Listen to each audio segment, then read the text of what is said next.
자, 여러분들 오늘의 문제 이제 시작합니다. 오늘의 문제는 제가 마련한 게 행정법의 일반론 지키는 판례입니다. 판례에 대해서 한번 천천히 가볼게요. 여러분들 신뢰보호 원칙은 현재 명문으로 실정법 명문으로 규정되어 있는 법이 있었죠.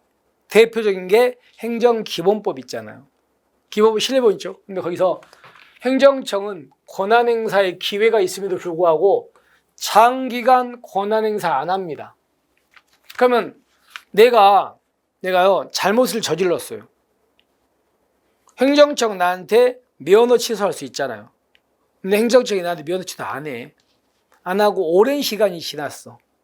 오랜 시간이 지나면 나는 내 입장에서는요, 설마 이제 와서 면허 취소하지 않겠지라고 생각하겠죠? 근데 갑자기 그렇게 나한테 신뢰가 쌓였는데 갑자기 한참 지난 다음에 면허 취소 때려버리면 그걸 믿은 나의 뭐가 깼다? 신뢰가 깨져요. 그러니까 여기처럼 장기간 행사를 안 해서 국민이 그 권한이 행사되지 아니할 것이라고 믿었잖아. 믿었는데 갑자기 나중에 행사해버리면 신뢰 깨진 거죠. 근데 이런 경우라면 언제나 권한 행사하면 안 됩니까? 예외가 있습니까? 예외가 있잖아요. 어떨 때는 예외입니까? 자, 공익이나 제3자의 정당한 이익을 해할 우려가 있을 때는 예외잖아요. 그때는 신뢰보호 안 돼. 어떻다고요? 공익이나 제3자의 정당한 이익을 해할 우려가 있는 경우는 예외야. 그래서 언제나 때문에 X. 잘못됐죠. 그 다음에 여러분 비례원칙의 내용에는 뭐가 있습니까? 아시다시피 적합성,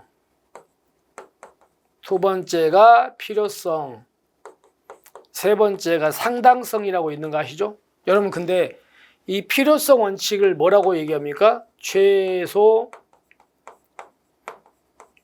침해 원칙이라고 하고요. 상당성 원칙을 협의의 비례 원칙이라고 하죠. 그죠? 자, 근데 여기서 이제 정리할 게 어떤 거냐면 내용 봅시다. 내용. 목적 달성을 위한 작용은 여러 적합한 수단 중에서도 상대방과 일반 국민에게 가장 적은 침해 가져와야 돼. 이게 바로 이제 여기 있는 최소 침해 원칙이잖아요. 이 개념이. 이거는 이거에 대한 개념이지 이거 상당성의 개념이 아닙니다. 이 개념 자체가 필요성에 대한 개념이라니까요. 상당성이 아니고. 여러분 상당성은 어떤 겁니까? 행정청이 어떤 수단을 사용해서 얻으려는 공익, 목적과 침해되는 사익이 비례해야 돼. 공익이 커야 돼.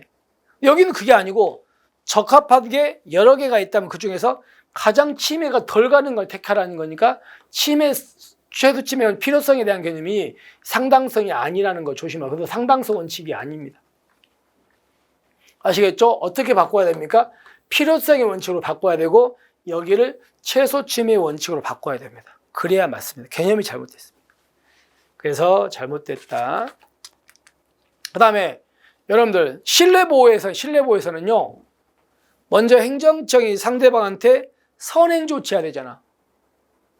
선행 조치를 우리 판례가 뭐라고 한다고요? 공적인 견해 표명이라고 하잖아. 그럼 여기서 공적인 견해 표명이 있었는데 제가 이런 얘기 들었을 거예요.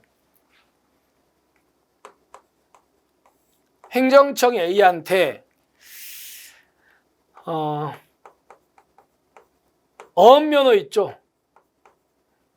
어업면허를 해주겠다고 약속을 했습니다. 그러니까 지금 해준 건 아니고 해주기로 약속을 했어요. 그리고 나서 이제 이 A가 준비를 하는데 문제는 그 이후에 A가 A한테 해주겠다는 그 바다가 매립됩니다.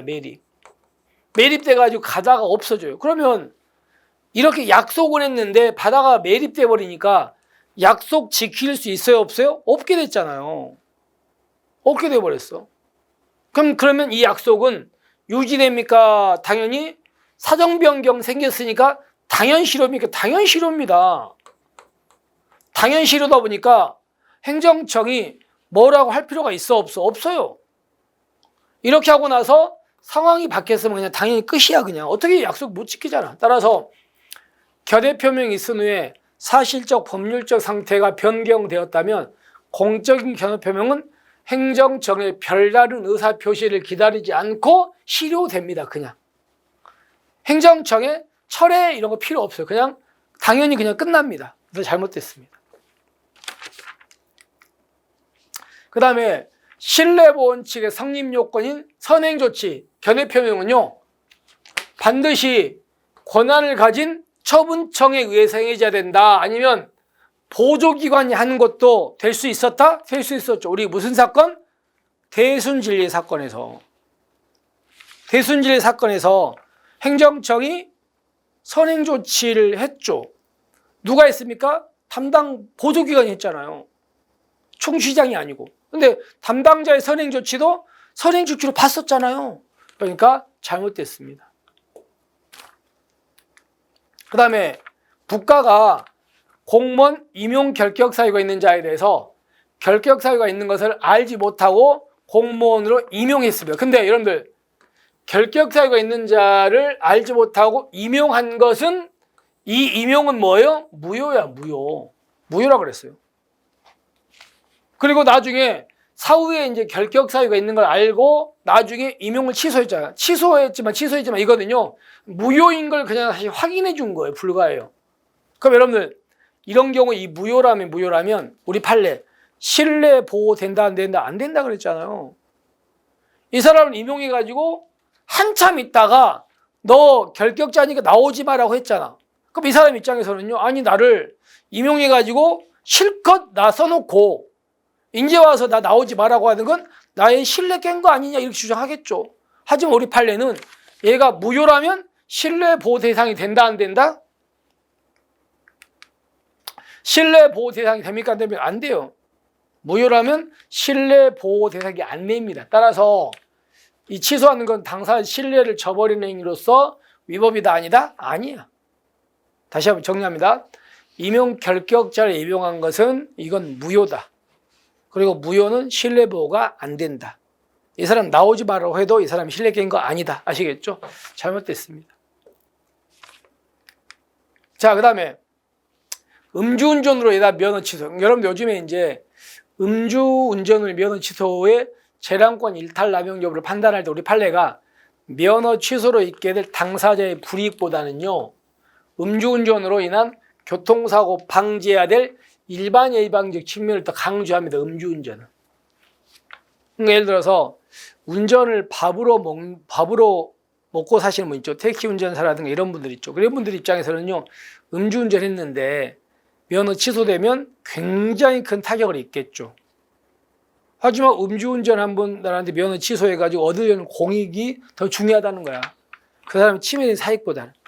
음주운전은 그래서 일반 예방적 측면을 더 강조하고 있습니다. 맞습니다. 자, 그래서 정리한다면 첫 번째, 언제나 가지고 공익이나 제3자 이익을 해할 우려가 있다면 신뢰보호 안 된다.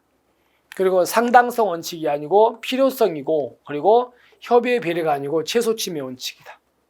그리고 견해 표명이 있은 후에 사실적 법률하게 변경되었다면 견해 표명은 별다른 의사표시 기다리지 그냥 바로 실효되는 것이다. 철회 의사표시 기다리는 거 아니다. 그 다음에 권한을 가진 처분청뿐만 아니고 처분청이 아닌 다른 기관에 의해서 행해지는 경우도 신뢰보호 대상이 될 수도 있었다. 대순진리 사건에서. 그 다음에 결격자를 임용한 것은 무효고 이 사람을 나오지 말라고 해도 이거는 신뢰를 저버린 거 아니다. 신뢰보호 안 된다. 됐죠? 이렇게 해가지고 이렇게 5개가 다 잘못되고 마지막만 맞습니다. 자, 이렇게 해서 우리가 이제 행정법의 일반 원칙까지 마무리를 했습니다. 이제 우리가 이제 제가 여러분들한테 이제 시험까지 남은 문제가 이제 10문제도 안 남았거든요, 이제는. 진짜 눈앞에 다가온 느낌이네요. 그죠?